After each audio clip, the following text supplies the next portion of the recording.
ঘরেই যদি এত সুন্দর জিলাপি বানানো যায় তাহলে আর দোকান থেকে কিনে খেতে হবে না। আসসালামু আলাইকুম everyone, welcome back to my channel.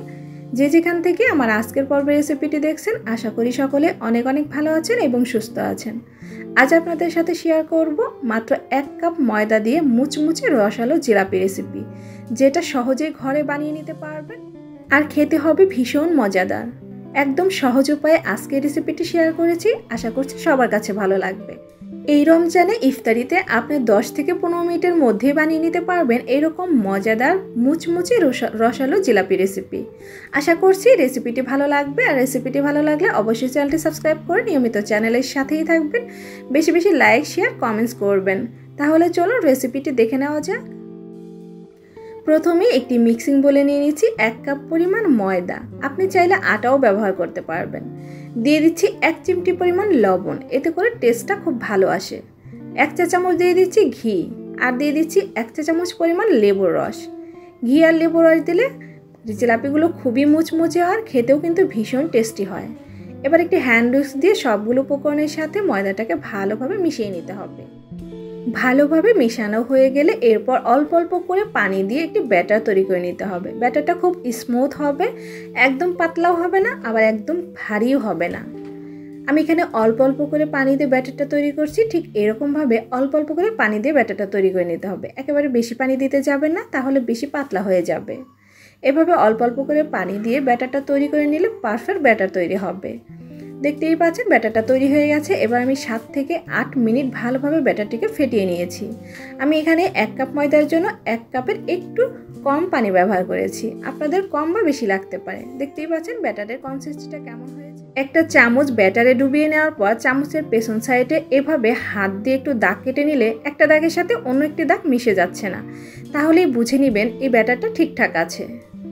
এই পর্যায়ে হচ্ছে আমি এখানে মেশাবো সামান্য একটু ফুড কালার। এখানে আমি অরেঞ্জ ফুড কালারটা দিয়ে দিচ্ছি 2 ফোঁটার মতো। এতে করে জিলাপির কালারটা খুব সুন্দর আসবে, দেখতে সুন্দর লাগবে। জাস্ট কালারের জন্য এটা দেওয়া। হাতের কাছে থাকলে দিতে পারেন, না থাকলে না দিলেও হবে, এটা টোটালি অপশনাল। এবার ভালোভাবে হ্যান্ড উইস্ক দিয়ে মিশিয়ে নিয়েছি। এবার আমি এই ব্যাটারটাকে রেস্ট রেখে দিচ্ছি 10 থেকে 20 মিনিটের মতো। এর মাঝে আমি শিরাটা তৈরি করে নেব। তার জন্য একটি প্যানে আমি দিয়ে দিচ্ছি 1.5 কাপ পরিমাণ চিনি। যে কাপ দিয়ে আমি চিনিটা মেপে দিয়েছি, ঠিক সেই কাপ দিয়ে আমি এখানে পানিটা ব্যবহার করছি 1.5 কাপ পরিমাণ। দিয়ে দিচ্ছি 3 থেকে 4 ফোঁটা অরেঞ্জ ফুড কালার। এবার ভালোভাবে মিশিয়ে নিচ্ছি।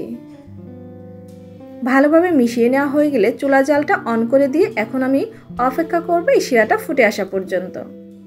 যখন দেখবেন এরকম শিরাটা ফুটে উঠেছে, ওই পর্যায়ে এখানে অ্যাড করে দিচ্ছি 2 চা চামচ পরিমাণ লিকুইড দুধটা দিয়ে ভালোভাবে মিশিয়ে নিতে হবে। দুধটা দেওয়ার কারণে এই জিলাপিগুলো যখন আমি শিরায় ডুবাবো, তখন কিন্তু একটা জিলাপির সাথে অন্য একটি জিলাপি লেগে যাবে না। ভালোভাবে নেড়ে চেড়ে আমি 1 মিনিটের মতো জাল করে নেব। শিরাটা বেশি ঘন করার একদমই প্রয়োজন নেই, 1 তার বা 2 তার করার একদমই দরকার নেই। জাস্ট একটু আঠালো হয়ে আসলে শিরাটাকে চুলা থেকে নামিয়ে নিতে হবে।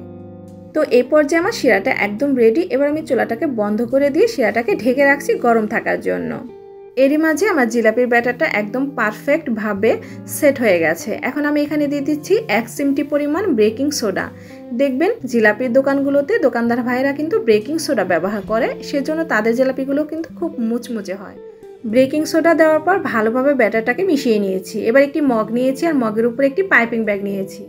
পাইপিং ব্যাগের ভেতরে আমি ব্যাটারটাকে ঢেলে নিচ্ছি। আমি আজকে পাইপিং ব্যাগ দিয়ে জিলাপিগুলো বানাবো। আপনারা চাইলে কিন্তু এখানে কেচাপের বোতলও দিয়েও জিলাপিগুলো বানিয়ে নিতে পারেন, আবার চাইলে নর্মাল বোতল দিয়েও কিন্তু জিলাপিগুলো বানিয়ে নিতে পারেন। তো পাইপিং ব্যাগে ব্যাটারটাকে ভালোভাবে ভরে নেওয়ার পর এবার হচ্ছে আমি পাইপিং ব্যাগের মুখটাকে আমি কেটে নিব। আপনি যতটা চিকন বা মোটা করে জিলাপিগুলো বানাবেন সেই অনুযায়ী কিন্তু পাইপিং ব্যাগের মুখটাকে কেটে নিতে হবে। চুলায় একটি প্যান বসিয়ে আমি দিয়ে দিচ্ছি পর্যাপ্ত পরিমাণ তেল। তেলটা যখন গরম হয়ে আসবে ওই পর্যায়ে হচ্ছে জিলাপিগুলো ভেজে নিতে হবে। আপনি আপনার পছন্দ মতো পেঁয়াজ দিয়ে এখানে জিলাপিগুলো ভেজে নিতে পারেন। জাস্ট গোল গোল করে ঘুরিয়ে নিলেই কিন্তু এই জিলাপিগুলো হয়ে যাবে। এরপর হচ্ছে চুলা রাসটাকে মিডিয়ামে রেখে এপিটোপিট করে ভেজে নিতে হবে, আর জিলাপিগুলো খুব ক্রিস্পি করে ভেজে নিতে হবে। তাহলে কিন্তু এই জিলাপিগুলো শিরায় দেওয়ার পরেও অনেকটাই ক্রিস্পি আর রসালো থাকবে। যারা নরম জিলাপি খেতে পছন্দ করেন তারা চাইলে এই জিলাপিগুলোকে একটু নরম করে ভেজে নিতে পারেন।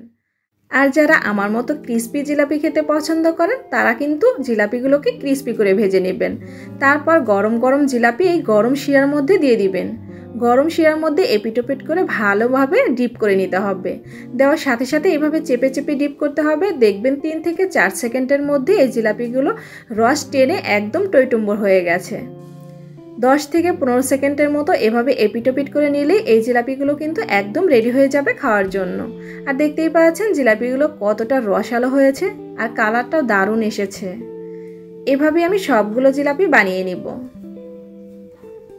চুলা আঁচটাকে অবশ্যই মিডিয়ামে রেখে জিলাপিগুলো ভাজতে হবে। আর জিলাপিগুলো খুব ক্রিস্পি করে ভাজতে হবে, একদম গোল্ডেন কালার করে। তারপর গরম গরম জিলাপির সাথে সাথে শিরা দিতে হবে। জিলাপিগুলো ভাজার পর একদমই দেরি করা যাবে না, সাথে সাথেই গরম শিরার মধ্যে দিয়ে 15 থেকে 20 সেকেন্ডের মতো এপিটোপিট করে নেড়ে চেড়ে তারপরে উঠিয়ে নিতে হবে। যারা জিলাপি ভাজতে একদমই নতুন, সরাসরি তেলে দিতে পারেন না, তারা চাইলে এভাবে একটি চামচের উপরে জিলাপিগুলো দিতে পারেন। আর 1 মিনিট পর এভাবে রেখে একটি কাঁটা চামচ দিয়ে জাস্ট উঠিয়ে তেলের মধ্যে দিবেন। দেখবেন সহজেই কিন্তু জিলাপি ভেজে নেওয়া হয়ে যাবে। আর এই জিলাপিগুলো খেতে কিন্তু ভীষণ মজার হয়। দেখতেই পাচ্ছেন সবগুলো জিলাপি আমি ভেজে নিয়েছি। আর জিলাপিগুলো কতটা সুন্দর এসেছে, কালারটাও মাশাআল্লাহ, খেতেও কিন্তু খুবই মজা ছিল। আমি একটি জিলাপি ভেঙে দেখাচ্ছি, এটা কতটা মুচমুচে হয়েছে। আশা করছি ভিডিও স্ক্রিনে দেখে বুঝতে পারছেন। আর এই জিলাপিগুলো কতটা রসালো হয়েছে আমি একটু দেখিয়ে দিচ্ছি। রসে ভরা এই জিলাপিগুলো বানিয়ে নেওয়া কত সহজ, তাই না? আপনি ঘরেই 1 কাপ ময়দা দিয়ে বানিয়ে নিতে পারবেন এরকম মুচমুচে রসালো জিলাপি। আপনি চাইলে ময়দার পরিবর্তে মাসকলাই ডাল দিয়েও এই জিলাপি ভেজে নিতে পারবেন। আর সেই জিলাপিগুলোকে খেতে কিন্তু ভীষণ মজার হয়। মাসকলাই ডালের জিলাপি রেসিপি আমার চ্যানেলে দেওয়া আছে, চাইলে সেখান থেকে দেখে নিতে পারেন।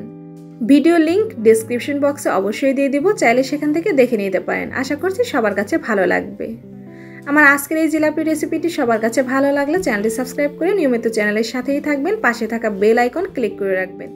এতে করে যখন আমি কোনো নতুন ভিডিও আপলোড করব তার নোটিফিকেশন সবার আগে আপনাদের মোবাইলে চলে যাবে আর ভিডিওটি সবার প্রথমেই দেখতে পাবেন। সবাই ভালো থাকবেন, সুস্থ থাকবেন। আজকের মতো এখানেই বিদায় নিচ্ছি। আল্লাহ হাফেজ।